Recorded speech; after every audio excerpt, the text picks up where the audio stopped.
বন্ধুরা, একটু কল্পনা করুন তো, যদি প্রতিদিন সকালে আপনার ব্যাংক অ্যাকাউন্টে কেউ ৮৬,৪০০ টাকা জমা করে দেয় এবং শর্ত দেয় যে দিন শেষে এই টাকা খরচ না করলে তাই এমনিতেই উধাও হয়ে যাবে, তাহলে আপনি কি করবেন?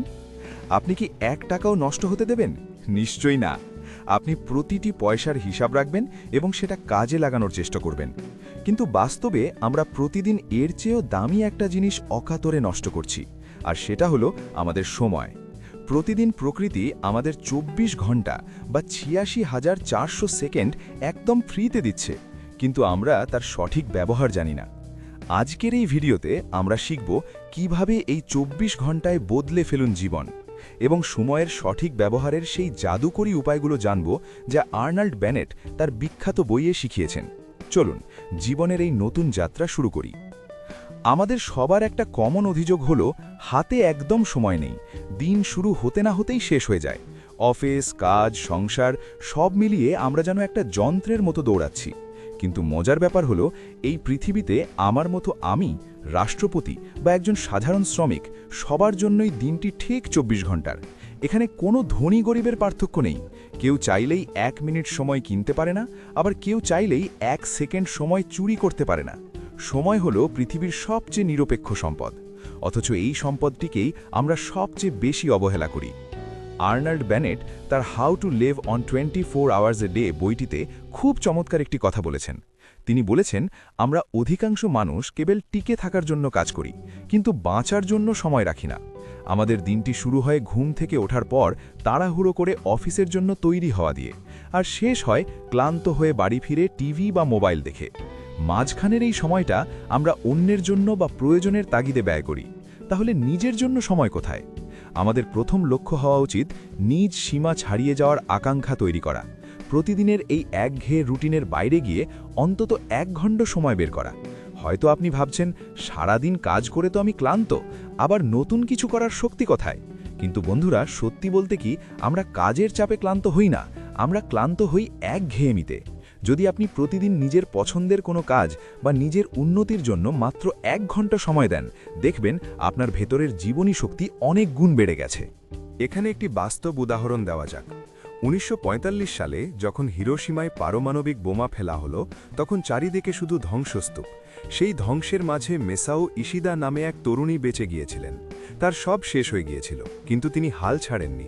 তিনি প্রতিদিন সকালে সূর্য দেখে ভাবতেন, আমি তো আজও বেঁচে আছি, তার মানে আমার হাতে আজও সময় আছে। তিনি প্রতিদিন মাত্র ১ ঘন্টা সময় রাখতেন নিজের জন্য। সেই ১ ঘন্টায় তিনি শিশুদের পড়াতেন, ছবি আঁকা শিখতেন। কয়েক বছর পর তিনি হিরোশিমার প্রথম নারী আর্ট থেরাপিস্ট হিসেবে পরিচিতি পান। তিনি বলতেন, বোমা আমার অতীত কেড়ে নিয়েছে, কিন্তু সময় আমাকে ভবিষ্যৎ দিয়েছে। আমাদের জীবন হয়তো এত ভয়াবহ নয়, কিন্তু নিয়মটা একই। আজকের দিনটাই আপনার জীবনের আসল সুযোগ। সময়ের সঠিক ব্যবহারের জন্য দ্বিতীয় যে জিনিসটি প্রয়োজন, তা হল মন নিয়ন্ত্রণের শিল্প।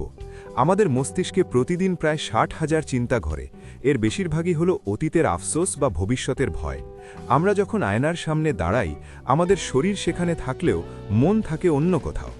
মন যেন এক বুনো ঘোড়া, যাকে লাগাম না দিলে সে আপনাকে যেখানে খুশি টেনে নিয়ে যাবে। জেমস স্টকডেল নামে এক মার্কিন সৈনিকের কথা ধরা যাক। ভিয়েতনাম যুদ্ধের সময় তিনি বন্দী হয়েছিলেন। বছরের পর বছর অন্ধকার ঘরে একা থেকেও তিনি পাগল হননি, কারণ তিনি তার মনকে নিয়ন্ত্রণ করতে শিখেছিলেন। তিনি প্রতিদিন মনে মনে অঙ্ক করতেন, প্রিয় বইয়ের লাইন মনে করতেন। তিনি বলতেন, শত্রু আমার শরীর বন্দী করতে পেরেছে, কিন্তু মন নয়। আপনিও যদি প্রতিদিন মাত্র ১০ মিনিট চোখ বন্ধ করে নিজের চিন্তাগুলোকে পর্যবেক্ষণ করেন, তবে দেখবেন আপনার অস্থিরতা কমতে শুরু করেছে। এরপর আসে চিন্তাশীল মেজাজ তৈরি করা। আধুনিক যুগে আমাদের সবচেয়ে বড় শত্রু হলো আমাদের স্মার্টফোন। আমরা একা থাকতে ভয় পাই, একটু সময় পেলেই আমরা ফোন হাতে নিই। কিন্তু প্রকৃত উন্নতি ঘটে তখনই, যখন আপনি কোনো উদ্দেশ্য ছাড়া চুপচাপ বসে থাকতে পারেন। একেই বলা হয় রিফ্লেকটিভ মোড।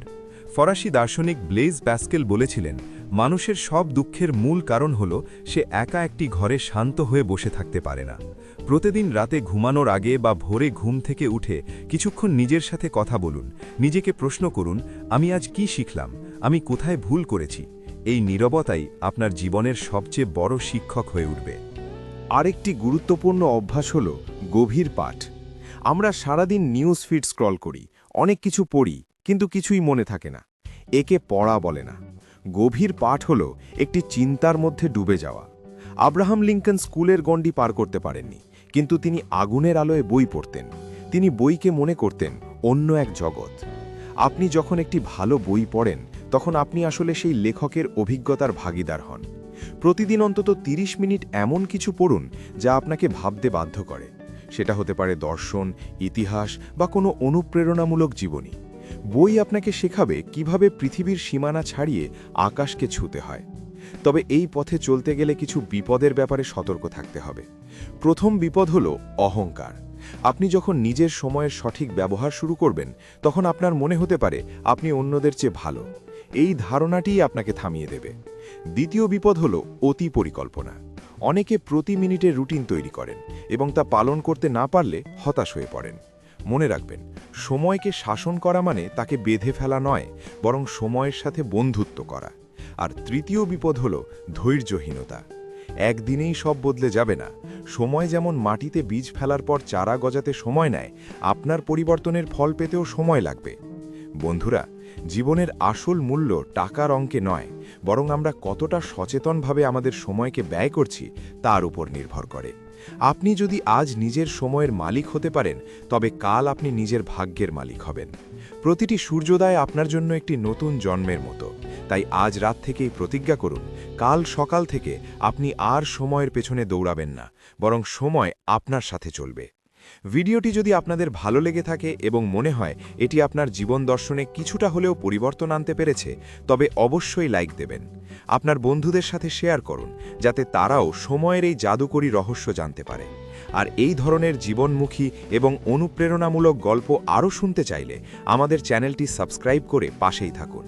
আমাদের সাথে থাকার জন্য আপনাদের অসংখ্য ধন্যবাদ। দেখা হবে পরবর্তী ভিডিওতে, আপনাদের প্রিয় চ্যানেল